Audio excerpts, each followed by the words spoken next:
Telugu audio book ఛానల్కు స్వాగతం. Steve jobs అధ్యాయం 33. పిక్సర్ మిత్ర బృందం, శత్రువులు కూడా. ఏ బగ్స్ లైఫ్. యాపిల్ ఐమ్యాక్ ని రూపొందించినప్పుడు జాబ్స్ దాన్ని పిక్సర్ సంస్థ సిబ్బందికి చూపించడానికి డిజైనర్ జానీ ఐవ్తో కలిసి వెళ్లాడు. చైతన్యభరితమైన వ్యక్తిత్వం మేళవించిన ఈ యంత్రం అక్కడి వారిని ఆకట్టుకుంటుందని అతను భావించాడు. ముఖ్యంగా ఐవ్, జాన్ లాస్టర్లు టెక్నాలజీని కళతో జోడించి తమ ప్రతిభను నిరూపించుకున్నందుకు జాబ్స్ మురిసిపోయాడు. క్యూపట్టినలో ఉండే పని ఒత్తిడి నుంచి సేద తీరడానికి పిక్సర్ని ఒక ఆశ్రమంగా జాబ్స్ భావించేవాడు. యాపిల్లో మేనేజర్లు ఉత్సాహంగా పనిచేయడంతో పాటు అలసటకు కూడా గురయ్యేవారు. జాబ్స్ మాత్రం ఎప్పుడూ హడావిడిగా తిరుగుతుండేవాడు. అతనితో పోల్చుకున్నప్పుడు ఈ మేనేజర్లు నీరసపడేవారు. పిక్సర్లో సన్నివేశం ఇందుకు భిన్నంగా ఉండేది. అక్కడ కథారచయితలు, ఇల్లస్ట్రేటర్స్ చాలా ప్రశాంతంగా, సౌమ్యంగా ఉంటారు. వాళ్లతో వాళ్లు మాత్రమే కాకుండా జాబ్స్తో కూడా అలాగే మసులుకునేవారు. మరో విధంగా చెప్పాలంటే ఈ రెండు చోట్ల భిన్న వాతావరణం కనిపించడానికి కారణం ఉన్నత స్థాయిలో గల వ్యక్తుల స్వభావమే. యాపిల్ వద్ద జాబ్స్ ముద్ర కనిపించగా పిక్సర్ వద్ద లాస్టర్ ముద్ర కనబడుతుంది. చిత్ర నిర్మాణం పట్ల జాబ్స్ మక్కువ పెంచుకున్నాడు. కంప్యూటర్ సహాయంతో వర్షం పడేలా సృష్టించడం, సూర్యకాంతులు విరజిమ్మడం, గాలికి గడ్డిరమ్మలు రెపరెపలాడడం వంటి విన్యాసాల పట్ల మైమరిచిపోయేవాడు. ఇలాంటి ప్రయోగాల్లో తన వంతు సహకారం అందించేవాడు. అయితే అక్కడి క్రియేటివ్ ప్రాసెస్ను అజమాయిషీ చేసే విషయంలో మాత్రం నిగ్రహం పాటించేవాడు. క్రియేటివ్ పీపుల్కి స్వేచ్ఛనిచ్చి ప్రోత్సహించడాన్ని అతని పిక్సర్ వద్ద నేర్చుకున్నాడని చెప్పాలి. ఎందుకంటే అతను లాస్టర్ పట్ల ఎంతో అభిమానంగా ఉండేవాడు. ఐవ్ మాదిరిగానే సున్నితంగా, సౌమ్యంగా వ్యవహరిస్తాడు. జాబ్స్లో ప్రతిభను వెలికితీసిన ఘనత వీళ్ళిద్దరికీ దక్కుతుంది. పిక్సర్లో జాబ్స్ ప్రధాన పాత్ర వ్యాపార వ్యవహారాలను చక్కబెట్టడం. ఈ విషయంలో అతను గడుగుడన్న విషయం అందరికీ తెలిసిందే. టాయ్ స్టోరీ సినిమా విడుదలైన తర్వాత అతను జెఫ్రీ కేట్జెన్బర్గ్తో ఘర్షణ పడ్డాడు. 1994 వేసవిలో జెఫ్రీ డిజ్నీని విడిచిపెట్టి స్టీవెన్ స్పిల్బర్గ్, డేవిడ్ గెఫెన్తో చేతులు కలిపి డ్రీమ్ వర్క్స్ ఎస్కేజీని ప్రారంభించాడు. అతను డిజ్నీలో ఉండగా తమ రెండవ చిత్రంగా ఏ బగ్స్ లైఫ్ నిర్మించాలని తలపెట్టారు. అతను డ్రీమ్ వర్క్స్ తరపున యాంట్స్ చిత్రం నిర్మించాలనుకున్నాడు.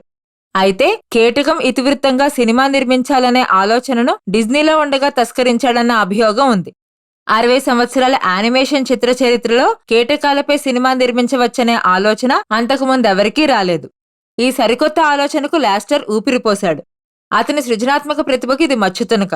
అయితే జెఫ్రీ డ్రీమ్ వర్క్స్ లో చేరిన తరువాత ఈ ఆలోచనను దొంగలించడమే కాకుండా ఇది తన సొంత ఆలోచనగా ప్రచారం చేసుకున్నాడు. దారుణమైన అబద్ధానికి ఒడిగట్టాడు. నిజానికి ఇది కాదు, అసలు కథ మరింత ఆసక్తిదాయకంగా ఉంటుంది. కేట్జెన్బర్గ్ డిజ్నీలో ఉండగా ఏ బగ్స్ లైఫ్ గురించి ఎన్నడూ వినలేదు. అయితే అతను డ్రీమ్ వర్క్స్ లో చేరిన తర్వాత లాస్టర్తో మాట్లాడుతుండేవాడు. ఒకసారి టెక్నికల్ సదుపాయం కోసం లాస్టర్ యూనివర్సల్ స్టూడియోకి వెళ్లడం తటస్థించింది. డ్రీమ్ వర్క్స్ కార్యాలయం కూడా అక్కడే ఉండడంతో కేట్జెన్బర్గ్ ని పలకరించాడు. మరో 2 సహచరులు కూడా అక్కడే ఉన్నారు. విశేషాలేమిటని కేట్జెన్బర్గ్ కుశల ప్రశ్నగా లాస్టర్ని అడగ్గా అతను బగ్స్ లైఫ్ గురించి ప్రస్తావించాడు. ఇందులో చీమ ప్రధాన పాత్రగా ఉంటుందని, మరికొన్ని చీమలు సర్కస్ విన్యాసాలు చేసే కేటకాల సహాయంతో మిడతల దండుపై పోరాడి విజయకేతనాన్ని ఎగురవేస్తాయని లాస్టర్ వెల్లడించాడు. ఈ సినిమా గురించి మరిన్ని వివరాలు తెలుసుకుని ఎప్పుడు విడుదలవుతుందని అతను అడిగాడు. ఈ విషయంలో నేను జాగ్రత్తగా ఉండవలసింది. కథ గురించి చెప్పి తప్పు చేశాను, లాస్టర్ గుర్తు చేసుకున్నాడు. 1996 ప్రారంభంలో లాస్టర్ చెవిన పడిన ఒక గాలి వార్త అతన్ని కలవరపరిచింది. చీమల ఇతివృత్తంగా డ్రీమ్ వర్క్స్ పతాకంపై ఒక యానిమేషన్ చిత్రం నిర్మించే ప్రయత్నంలో ఉందన్నది ఆ వార్త సారాంశం. కేట్జెన్బర్గ్ కు ఫోన్ చేసి ఈ విషయాన్ని సూటిగా అడిగాడు. ఈ ప్రశ్నకు సూటిగా సమాధానం చెప్పడానికి కేట్జెన్బర్గ్ తడబడ్డాడు. ఈ విషయం ఎవరు చెప్పారని ఎదురు ప్రశ్న వేశాడు. ఆఖరికి నిజమేనని అంగీకరించాడు. ఎంతకు తెగించావ్ అంటూ లాస్టర్ అరిచాడు. సాధారణంగా అతను అంత గట్టిగా ఎప్పుడూ మాట్లాడ్డు. ఈ ఆలోచన మాకు చాలా కాలంగా ఉంది, కేట్జెన్బర్గ్ అన్నాడు. డ్రీమ్ వర్క్స్ లో డైరెక్టర్ గా వ్యవహరిస్తున్న వ్యక్తి ఈ ఇతివృత్తం గురించి తనకు చెప్పినట్లుగా వివరించాడు. నీ మీద నాకు నమ్మకం లేదు, లాస్టర్ బదులిచ్చాడు. ఆ తర్వాత కేట్జెన్బర్గ్ దారిలోకొచ్చాడు. డిజ్నీలో తన పాత సహచరుల మీద పంతంతోనే యాంట్స్ నిర్మాణం వేగవంతం చేసినట్లు అంగీకరించాడు. నిజానికి డ్రీమ్ వర్క్స్ ప్రధాన చిత్రం ప్రిన్స్ ఆఫ్ ఈజిప్ట్. దీన్ని 1998 థ్యాంక్స్ గివింగ్ డే సందర్భంగా విడుదల చేయాలనుకున్నారు. అయితే అదే వారంలో పిక్సర్ పతాకంపై ఏ బగ్స్ లైఫ్ ను విడుదల చేయడానికి డిజ్నీ సన్నద్ధమవుతున్నట్లుగా అతనికి తెలిసింది. అందువల్ల యాంట్స్ ను ఆఘమేఘాల మీద నిర్మాణం పూర్తి చేసి ఏ బగ్స్ లైఫ్ విడుదల తేదీని డిజ్నీ మార్చుకునేలా చేయాలన్నది అతని వ్యూహం. నీ తాట తీస్తాను, లాస్టర్ ఆవేశంతో ఊగిపోయాడు. నీ తాట తీస్తాను, లాస్టర్ ఆవేశంతో ఊగిపోయాడు. అసభ్య పదజాలంతో నిప్పులు చెరిగాడు. సాధారణంగా లాంటి పదజాలాన్ని అతను ఎన్నడూ ఉపయోగించాడు. ఆ తర్వాత 13 సంవత్సరాల పాటు అతను కేట్జెన్బర్గ్తో మాట్లాడలేదు. జాబ్స్ కూడా అందుకు ధీటుగానే కోపాన్ని వెళ్లగక్కాడు. ఈ విషయంలో తన ఉద్వేగాన్ని మరింత పదునుగా ప్రదర్శించడంలో అతను ఆరితేరినవాడన్న విషయం అందరికీ తెలిసిందే. అతను కేట్జెన్బర్గ్ని పిలిచి మాటల తూటాల్ని సంధించడం ప్రారంభించాడు. ఈ తూటాల దెబ్బకు బేజారెత్తిపోయిన అతగాడు మెత్తబడ్డాడు. బగ్స్ లైఫ్ని విడుదల చేసిన పక్షంలో తన యాంట్స్ని వాయిదా వేయగలనని చెప్పాడు. ముందుగా అనుకున్నట్టుగా ప్రిన్స్ ఆఫ్ ఈజిప్ట్ చిత్రం బగ్స్ లైఫ్కి పోటీ కాబోదని చెప్పాడు. విడుదల తేదీని డిజ్నీ మార్చే విషయంలో తన ప్రమేయం ఏమీ ఉండబోదని జాబ్స్ స్పష్టం చేశాడు. మీరు చేయగలరు. మీరు తలుచుకుంటే కొండల్ని కూడా కదపగలరు. అది ఎలా చేయాలో నేను కూడా మీ దగ్గరే నేర్చుకున్నాను, కేట్జెన్బర్గ్ సమాధానమిచ్చాడు. పిక్సర్ సంస్థ దివాలా అంచున నిలబడినప్పుడు జాబ్స్ ప్రవేశించి టాయ్ స్టోరీ నిర్మించి ఊపిరిపోసిన విషయాన్ని కూడా అతను జ్ఞాపకం చేశాడు. అయినప్పటికీ జాబ్స్ తన పంతం విడిచిపెట్టలేదు. యాంట్స్ నిర్మాణం జోలికి దూరంగా ఉండాలని సూచించాడు. ఇరుపక్షాల్లో ఏ ఒక్కరూ తమ పట్టును సడలించలేదు. పోటాపోటీగా తలపడ్డానికి సిద్ధమవుతున్న కీటక చిత్రాలు మీడియా రంగంలో కూడా ఉత్సుకతను రేకెత్తించాయి. ఈ విషయంలో జాబ్స్ని జోకొట్టడానికి డిజ్నీ ప్రయత్నించింది. దీని గురించి రాద్ధాంతం చేయడం వల్ల పోటీ చిత్రం యాంట్స్కి లాభం చేకూరే ప్రమాదం ఉందని హితవు పలికారు. కానీ అతడు అంత తేలిగ్గా సమాధానపడే రకం కాదు. దుష్ట స్వభావం గలవాళ్ళు అరుదుగా మాత్రమే గెలుస్తారు, అతను లాస్ ఏంజల్స్ టైమ్స్లో చెప్పాడు. ఇందుకు ధీటుగా డ్రీమ్వర్క్స్ మార్కెటింగ్ మేనేజర్ టెర్రీ ప్రెస్ స్పందించాడు. స్టీవ్ జాబ్స్ మానసిక స్థితి సజావుగా ఉన్నట్టు లేదు. అతను మందులు వాడితే మంచిది. 1998 అక్టోబర్ ప్రారంభంలో యాంట్స్ విడుదలైంది. ఇది మరీ అంత బాగాలేని సినిమా కాదు. అమెరికాలో గౌరవప్రదమైన $91 మిలియన్ ఈ చిత్రం వసూలు చేయగా ప్రపంచవ్యాప్తంగా $172 మిలియన్ రాబట్టింది. ముందుగా అనుకున్నట్టుగానే 6 వారాల తర్వాత ఏ బగ్స్ లైఫ్ విడుదలైంది. ఇందులో కథాబలంతో పాటు సాంకేతిక విలువలు కూడా ప్రశంసనీయంగా ఉన్నాయి. బాక్సాఫీస్ వద్ద యాంట్స్ కంటే ఇది రెట్టింపు వసూళ్లు సాధించగలిగింది. $163 మిలియన్ స్వదేశంలోనూ, $363 మిలియన్ ప్రపంచవ్యాప్తంగానూ వసూలు చేసింది. ప్రిన్స్ ఆఫ్ ఈజిప్ట్ చిత్రం వసూళ్లను కూడా ఇది అధిగమించింది. కొన్ని సంవత్సరాల తర్వాత కేట్జెన్బర్గ్ జాబ్స్ దగ్గరికి కాళ్ల బేరానికి వచ్చాడు. డిజ్నీలో ఉండగా బగ్స్ లైఫ్ ఇతివృత్తం గురించి అసలు వినలేదన్నాడు. తానేమీ అబద్ధం చెప్పడం లేదన్నాడు. జాబ్స్ తేలికగా నవ్వేశాడు. తన మనసుని జాబ్స్ అర్థం చేసుకున్నాడని, బౌద్ధ జ్ఞానిలా ప్రశాంతంగా ప్రసన్నంగా మాట్లాడాడని అతను జ్ఞాపకం చేసుకున్నాడు. నిజానికి జాబ్స్ ఇతగాని ఎన్నడూ క్షమించేది లేదని ఆ తర్వాత చెప్పాడు. తన వరకు కేట్జెన్బర్గ్ మాత్రం జాబ్స్ పట్ల గౌరవభావంతోనే వ్యవహరించేవాడు. ప్రపంచంలోనే అతను సిసలైన ప్రజ్ఞావంతుడిగా అభివర్ణించాడు. అంతకంటే ముఖ్యమైన విషయం ఏమిటంటే యాంట్స్ సినిమాని వెనక్కి తోయడమే కాకుండా పిక్సర్ కేవలం వన్ హిట్ వండర్ గా మిగిలిపోలేదు. తమ మొదటి చిత్రం టాయ్ స్టోరీ సాధించిన భారీ విజయానికి మించిన వసూళ్లను రెండవ చిత్రం బగ్స్ లైఫ్ కైవసం చేసుకుంది. స్టీవ్ సొంత చిత్రం 1999 నవంబర్లో విడుదలైన టాయ్ స్టోరీ 2 మరింత పెద్ద విజయాన్ని దక్కించుకుంది. ప్రపంచవ్యాప్తంగా $485 మిలియన్ వసూలు చేసింది. చిత్ర నిర్మాణంలో పిక్సర్ విజయ పరంపరలో ముందుకు దూసుకెళ్తున్నందువల్ల విశాలమైన ప్రధాన కేంద్ర భవనం నిర్మించే సమయం వచ్చిందని జాబ్స్ భావించాడు. అందువల్ల బెర్క్లీకి, ఓక్లాండ్కి మధ్య మూతపడిన ఒక పళ్ల రసాల కర్మాగార స్థలాన్ని కొనుగోలు చేశారు. 16 ఎకరాల విస్తీర్ణం గల ఈ స్థలంలో చక్కటి భవన సముదాయానికి రూపకల్పన చేయవలసిందిగా Apple store designer architect Peter Bohlin కు అప్పగించారు. ఈ భవన నిర్మాణ పనులను జాబ్స్ అత్యంత శ్రద్ధగా పర్యవేక్షించేవాడు. ప్రతి చిన్న సామగ్రి గురించి పట్టించుకునేవాడు. చక్కటి భవనం గొప్ప సంస్కృతికి అద్దం పడుతుందన్న సిద్ధాంతాన్ని జాబ్స్ బలంగా విశ్వసించేవాడు. పిక్సర్ ప్రెసిడెంట్ ఎడ్ క్యాట్ముల్ చెప్పాడు. చిత్ర నిర్మాణంలో ప్రతి సన్నివేశానికి దర్శకుడు చెమటోడ్చినట్లుగా ఈ భవన నిర్మాణ పనులు జాబ్స్ అజమాయిషీ చేసేవాడు. పిక్సర్ భవనం స్టీవ్ సొంత చిత్రంగా లాస్టర్ అభిప్రాయపడ్డాడు. సంప్రదాయమైన హాలీవుడ్ స్టూడియోలా ఉండాలని లాస్టర్ ముందు భావించాడు. దీని ప్రకారం వివిధ బృందాలు తమ తమ ప్రాజెక్టులో పనిచేసుకునేందుకు భవనాలు విడివిడిగా ఉంటాయి. డిజ్నీ జనానికి మాత్రం ఈ కొత్త భవనం నచ్చలేదు. ప్రాజెక్ట్ టీమ్స్ విసిరేసినట్టుగా పనిచేసుకోవాల్సి ఉంటుందన్నారు. ప్రధాన భవనం పక్కగల మరో విశాలమైన భవనాన్ని జాబ్స్ వాళ్లకి చూపించాడు. అప్పుడప్పుడు వీళ్ళు కలిసికట్టుగా సమావేశం కావడానికి ఇది నిర్దేశించబడింది. మొదట్లో విముఖంగా ఉన్నప్పటికీ ఇక్కడ పనిచేయడం ప్రారంభించిన మొదటి రోజు నుంచి సిబ్బంది ఇందులో గల సౌకర్యాన్ని, సౌలభ్యాన్ని ఆస్వాదించసాగారు. జాబ్స్ ముందు చూపును అభినందించారు.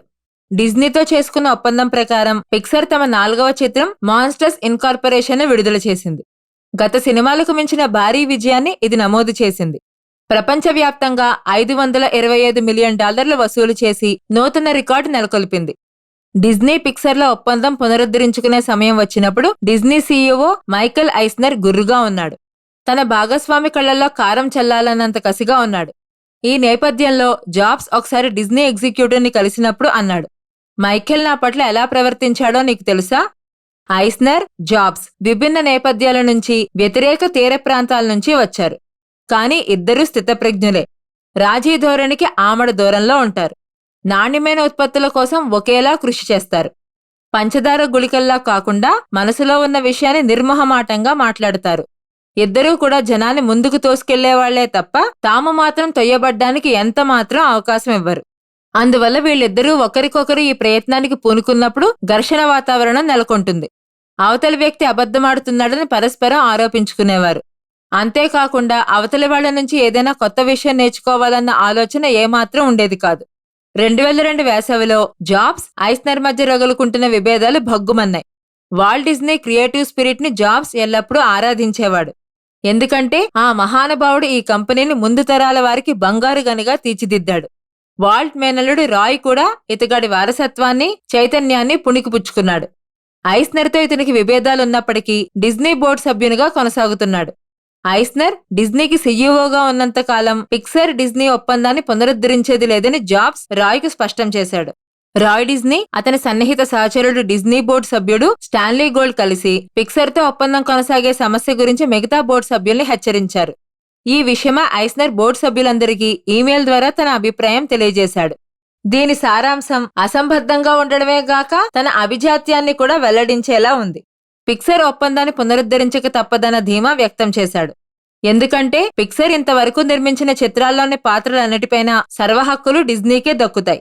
కాబట్టి ఆ పాత్రలతో కొత్త సినిమా తీసే అవకాశం ఉండదు. అంతేకాకుండా పిక్సర్ నిర్మిస్తున్న తాజా చిత్రం ఫైండింగ్ నీమో విజయవంతమయ్యే అవకాశాలు చాలా తక్కువగా ఉంటాయని, ఫలితంగా పిక్సర్ తమతో ఒప్పందానికి సిద్ధపడుతుందని నమ్మకంగా చెప్పాడు. వచ్చే మే నెలలో విడుదల కాబోతున్న ఈ చిత్రాన్ని నిన్ననే రెండోసారి చూశాను. విజయ గర్వంతో విర్రవీగుతున్న పిక్సర్ జనానికి గర్వభంగం కాక తప్పదు. ఈ సినిమా చూడ్డానికి పర్వాలేదు గాని పాత సినిమాలతో పోల్చినప్పుడు ఎంతమాత్రం సరితూగదు మెయిల్లో పేర్కొన్నాడు. ఈ మెయిల్ మూలంగా 2 సమస్యలు ఉత్పన్నమయ్యాయి. ఈ సందేశం లాస్ ఏంజల్స్ టైమ్ పత్రికకి పొక్కింది. రెండవ సమస్య, కొత్త సినిమా గురించి ఐస్నర్ అంచనా తలకిందులైంది. ఫైండింగ్ నీమో ఇంతవరకు విడుదలైన పిక్సర్ చిత్రాలన్నిటికీ మించి భారీ విజయాన్ని సాధించింది. ద లయన్ కింగ్ విజయాన్ని కూడా తోసి రారాజుగా నిలబడింది. యానిమేషన్ చిత్ర చరిత్రలో సరికొత్త రికార్డు నమోదు చేసింది.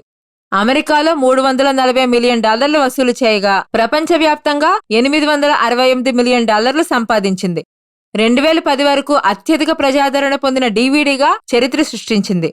40 మిలియన్ డీవీడీలు అమ్ముడయ్యాయి. అంతేకాకుండా ఉత్తమ యానిమేషన్ కథా చిత్రంగా ప్రతిష్టాత్మకమైన ఆస్కార్ పురస్కారాన్ని కూడా కైవసం చేసుకుంది. ఈ సినిమా నాకెందుకు నచ్చిందంటే నష్టభయాన్ని ధైర్యంగా స్వీకరించడం గురించి నేర్చుకోవడం మాత్రమే కాకుండా ఇలాంటి భయాల్ని ప్రేమించడం కూడా అలవర్చుకునేలా ఈ చిత్రం నన్ను తయారు చేసింది, జాబ్స్ అన్నాడు. ఈ చిత్రం ద్వారా పిక్సర్ నగదు నిల్వకు మరో $183 మిలియన్ కలిశాయి. అలాగే డిజ్నీతో అంతిమ పరిష్కారం చేసుకునేందుకు $521 మిలియన్ భారీ పరిహారం చెల్లించవలసి వచ్చింది. ఫైండింగ్ నీమో నిర్మాణం పూర్తయిన కొద్ది కాలం తర్వాత జాబ్స్ ఐస్నర్ కు ఒక ప్రతిపాదన చేశాడు. నిజానికి ఇది ఏకపక్షంగా ఉన్నందువల్ల తిరస్కరించబడే అవకాశం ఎక్కువగా ఉంది.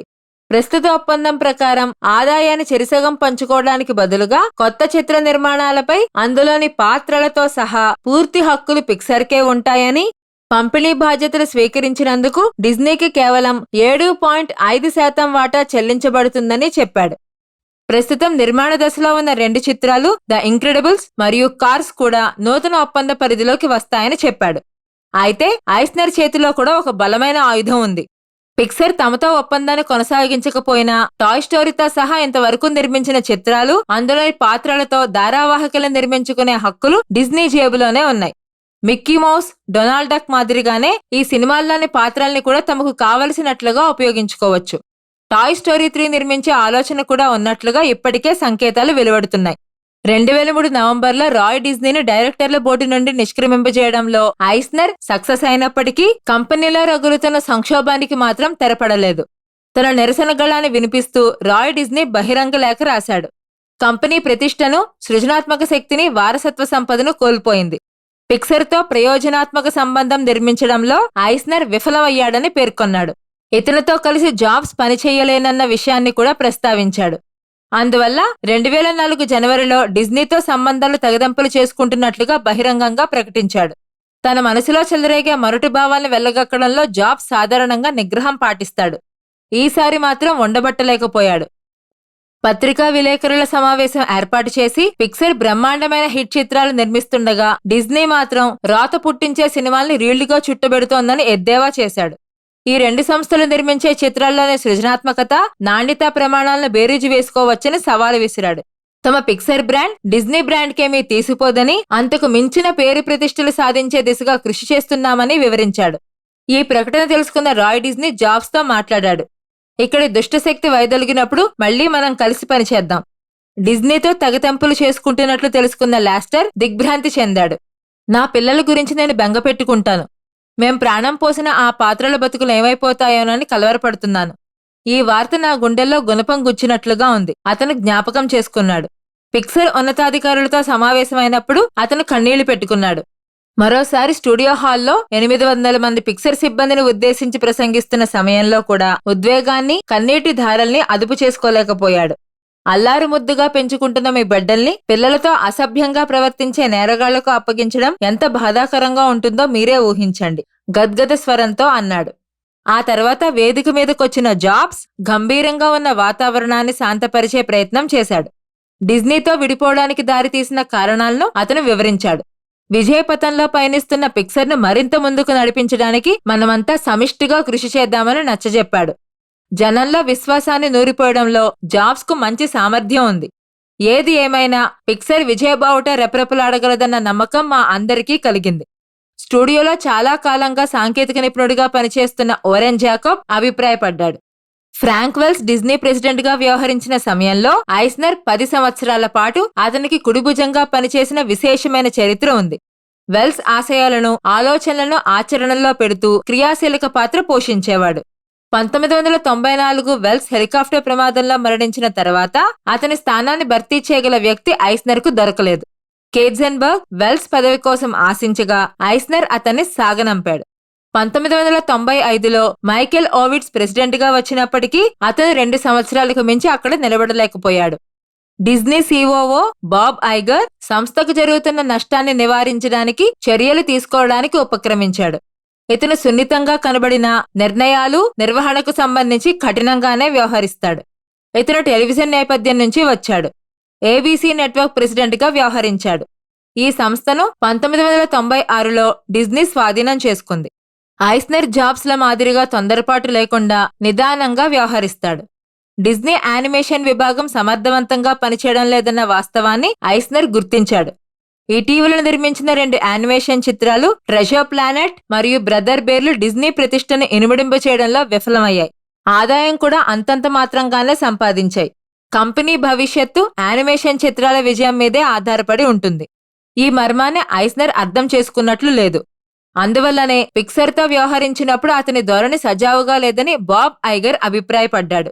పిక్సర్ ప్రాధాన్యతను, అవసరాన్ని ఐస్నర్ గుర్తించడంలో విఫలమయ్యాడని అతను నిర్ధారించాడు. ఇలాంటి వ్యవహారాల్లో రాజీ మార్గం అవసరం. దురదృష్టవశాత్తు వీళ్ళిద్దరూ కూడా రాజీకి ససేమీరా అనే రకం. తాము పట్టుకున్న కుందేలకు 3 కాళ్లేనని వాదించే నైజం వీళ్ల సొంతం, ఐగర్ వ్యాఖ్యానించాడు. 2005 మార్చిలో ఒక శనివారం రాత్రి ఈ సంక్లిష్ట స్థితికి తెరపడింది. ఆ రోజు మాజీ సెనేటర్ జార్జ్ మిచెల్ మరికొంతమంది డిజ్నీ బోర్డు సభ్యుల నుంచి ఐగర్ ఫోన్ పిలుపు అందుకున్నాడు. డిజ్నీ సీఈఓ బాధ్యతల నుంచి ఐస్నర్ త్వరలోనే తప్పించబోతున్నట్లు చెప్పాడు. మరుసటి రోజు ఉదయం లేవగానే ఐగర్ ఈ కబుర్ని తన కుమార్తెలను పిలిచి చెప్పాడు. ఆ తర్వాత స్టీవ్ జాబ్స్ కు, లాస్టర్ కు కూడా చెప్పాడు. పిక్సర్ పట్ల తనకు అపారమైన గౌరవభావం ఉందని, డిజ్నీతో ఒప్పందం చేసుకోవడం ఉభయులకు ఉపయుక్తంగా ఉండగలదని వాళ్లతో చెప్పాడు. ఈ వార్త విన్న జాబ్స్ పరవశించిపోయాడు. తను ఐగర్ను అభిమానిస్తాడు. వీళ్ళిద్దరికీ మధ్య మరో అనుబంధం కూడా ఉంది. ఐగర్ భార్య విలోబే తన మాజీ ప్రేయసి జెనిఫర్ ఈగన్ చదువుకుంటున్న సమయంలో ఒకే గదిలో ఉండేవారు. ఆ వేసవిలో ఐగర్ అధికారికంగా బాధ్యతలు చేపట్టక ముందు ఒప్పందం చేసుకునే విషయంలో ప్రయోగాత్మకంగా పరిశీలించాలనుకున్నారు. వీడియో దృశ్యాలతో పాటు సంగీతం కూడా వినిపించే ఐపాడ్ను ఆవిష్కరించడానికి యాపిల్ సన్నద్ధమవుతోంది. దీని అమ్మకాలు పెంపొందించుకోవడానికి టెలివిజన్ ప్రదర్శనలు అవసరమవుతాయి. ప్రజానీకానికి విడుదల చేసేదాకా దీన్ని రహస్యంగానే ఉంచాలని జాబ్స్ భావించాడు. ఏబీసీ టీవీ ఛానల్ అత్యంత ప్రజాదరణ పొందిన డెస్పరేట్ హౌస్ వైఫ్స్ మరియు లాస్ట్ ప్రదర్శనల్లో ఐపాడ్ ప్రకటనల కోసం సమయాన్ని కేటాయించి ఏర్పాటు చేశాడు. ఐపాడ్ ఆవిష్కరణోత్సవం శాన్జోస్లో ఒక థియేటర్లో నిర్వహించబడింది. ఈ కార్యక్రమానికి ఐగర్ని కూడా జాబ్స్ ఆహ్వానించాడు. ఇతను వేదిక మీదకొచ్చినప్పుడు వీళ్ళిద్దరూ ఆప్యాయంగా ఆలింగనం చేసుకున్నారు. యాపిల్తో మా అనుబంధం కొనసాగడానికి ప్రకటించడం గొప్ప విషయం. ఇది పిక్సర్తో కాదు, యాపిల్తో అని ఐగర్ సభలో క్లుప్తంగా మాట్లాడాడు. వీళ్ల వాలకం చూస్తే మరోసారి పిక్సర్ డిజ్నీల ఒప్పందం కుదిరే సంకేతాలు స్పష్టంగా కనబడుతున్నాయి. మనం ప్రేమించుకోవాలి, యుద్ధం చేసుకోకూడదు, ఐగర్ జ్ఞాపకం చేసుకున్నాడు. మేం చాలా కాలంగా రాయ్ డిజ్నీ, కామ్కాస్ట్, యాపిల్, పిక్సర్తో యుద్ధం చేస్తూ వచ్చాం. అందరికంటే ఎక్కువగా పిక్సర్తో. డిజ్నీ పిక్సర్ మధ్య ఒప్పంద విషయమై ఇరు వర్గాలు చాలా దఫాలుగా తర్జనభర్జనలు పడిన తర్వాత అంగీకారం కుదిరింది. దీని ప్రకారం $7.4 బిలియన్ వాటాల రూపంలో పిక్సర్ని డిజ్నీ కొనుగోలు చేస్తుంది. దీని ప్రభావంగా జాబ్స్ డిజ్నీలో ప్రధాన వాటాదారుగా అవతరించాడు. కంపెనీ వాటా మూలధనంలో ఇది సుమారు 7% వాటాగా ఉంటుంది. ఐస్నర్కు 1.7%, రాయ్ డిజ్నీకి 1% వాటా మాత్రమే ఉంటుంది. డిజ్నీ యానిమేషన్ విభాగం పిక్సర్ అజమాయిషీలో పనిచేస్తుంది. పిక్సర్ స్వతంత్ర ప్రతిపత్తి యథాతథంగా కొనసాగుతుంది. ఈ ఒప్పందానికి డిజ్నీ బోర్డు సర్వసన్నద్ధమైనప్పుడు ఐస్నర్ సైంధవుడిలా అడ్డుపుల్ల వేశాడు. అతను ఐగర్ని పిలిచి దీనికోసం ఇంత డబ్బు వెచ్చించిన అవసరం లేదన్నాడు. నిజానికి ఐస్నర్కి ఇప్పుడు బోర్డు సభ్యత్వం లేదు, కంపెనీ అధికారి కూడా కాదు. అయినప్పటికీ తను బోర్డు సమావేశానికి అనుమతిస్తే ఇందుకు కారణాలు వివరించగలనని చెప్పాడు. ఇందుకు ఐగర్ అంగీకరించలేదు. ఐస్నర్ పట్టు విడిచిపెట్టలేదు. ప్రధాన వాటాదారులైన వారెన్ బఫెట్, జార్జ్ మిచెల్ను కలిసి తన వాదనను వినిపించాడు. వారి ప్రమేయంతో బోర్డు సమావేశానికి పిలిచి అతని అభిప్రాయాన్ని తెలుసుకున్నారు. అతను అక్కడి నుంచి నిష్క్రమించిన తర్వాత అతను చెప్పిన ప్రతి అంశాన్ని ఐగర్ హేతుబద్ధంగా తన దృక్పథాన్ని వెల్లడించాడు. ఐస్నర్ వాదనలో పసలేదని బోర్డు సభ్యులంతా ఏకాభిప్రాయానికొచ్చారు. పిక్సర్ విలీనాన్ని ఆమోదించారు. జాబ్స్ను కలుసుకోవడానికి ఐగర్ పిక్సర్ ప్రధాన కేంద్రమైన యామ్రీవిల్లేకి చేరుకున్నాడు. ఈ ఒప్పందం గురించి వీళ్ళిద్దరూ సంయుక్తంగా పిక్సర్ సిబ్బందికి ప్రకటించాలనుకున్నారు. దీనికి ముందు లాస్టర్ క్యాట్మల్తో కలిసి జాబ్స్ ఏకాంతంగా కూర్చున్నాడు. మీ ఇద్దరిలో ఏ ఒక్కరికైనా ఏవైనా సందేహాలుంటే చెప్పండి, ఈ ఒప్పందాన్ని గాలికి వదిలేస్తాను, జాబ్స్ అన్నాడు. నిజానికి అతని మాటల్లో నిజాయితీ లేదు. ఎందుకంటే ఈ స్థాయిలో ఒప్పందాన్ని రద్దు చేయడం సాధ్యం కాదు. అయినప్పటికీ జాబ్స్ మాటలకు వాళ్లు సంతోషించారు, తమ అంగీకారం తెలిపారు. ఒకరినొకరు ఆలింగనం చేసుకున్నారు. జాబ్స్ కళ్ళ నుండి ఆనంద బాష్పాలు జాలువారాయి. అక్కడ పనిచేసేవారంతా కార్యాలయం ఆరుబయట పచ్చిక వద్ద పోగయ్యారు. డిజ్నీ పిక్సర్ని కొనుగోలు చేసింది, జాబ్స్ ప్రకటించాడు. ఈ ప్రకటనతో అక్కడ గంభీర వాతావరణం నెలకొంది. కొంతమంది కన్నీళ్లు పెట్టుకున్నారు. అయితే జాబ్స్ ఒప్పంద వివరాలు చెబుతున్నప్పుడు వాళ్లు నెమ్మదిగా తేరుకున్నారు. ఒక విధంగా వ్యతిరేక దిశలో స్వాధీనం చేసుకోవడం వంటిదని వాళ్లు తెలుసుకున్నారు. క్యాట్మల్ డిజ్నీ యానిమేషన్కు ఆధిపత్యం వహించగా లాస్టర్ చీఫ్ క్రియేటివ్ ఆఫీసర్గా వ్యవహరిస్తాడు. కొద్దిసేపయ్యాక అక్కడ అందరి ముఖాల్లోనూ ఆనందం వెల్లివిరిసింది. ఒక పక్కగా నిలబడిన ఐగర్ని తమ మధ్యకి రావాల్సిందిగా జాబ్స్ పిలిచాడు. పిక్సర్లో స్పష్టంగా కనబడుతున్న ప్రత్యేక సంస్కృతిని అతను ప్రశంసించాడు. డిజ్నీలో ఇది కొరవడిందని, అక్కడ కూడా స్థితిగతుల్ని సంస్కరించి నూతన పని సంస్కృతిని సృష్టించడానికి సమిష్టిగా కృషి చేద్దామని చెప్పినప్పుడు కరతాళ ధ్వనులతో తమ హర్షాన్ని వ్యక్తం చేశారు. నా లక్ష్యం మహత్తరమైన ఉత్పాదనలు తయారు చేయడం మాత్రమే కాదు, మహత్తరమైన కంపెనీలను నిర్మించడం కూడా, తదుపరి కాలంలో జాబ్స్ పేర్కొన్నాడు. వాల్ట్ డిజ్నీ అదే చేసింది. విలీనాన్ని ప్రతిపాదించినప్పుడు పిక్సర్ మహత్తర కంపెనీగా పెంచి పోషించాం. డిజ్నీని కూడా అదే బాటలో నడిపిస్తాం. మా ఛానల్ కనుక మీకు నచ్చినట్లయితే లైక్ చేయండి, షేర్ చేయండి, సబ్స్క్రైబ్ చేయండి.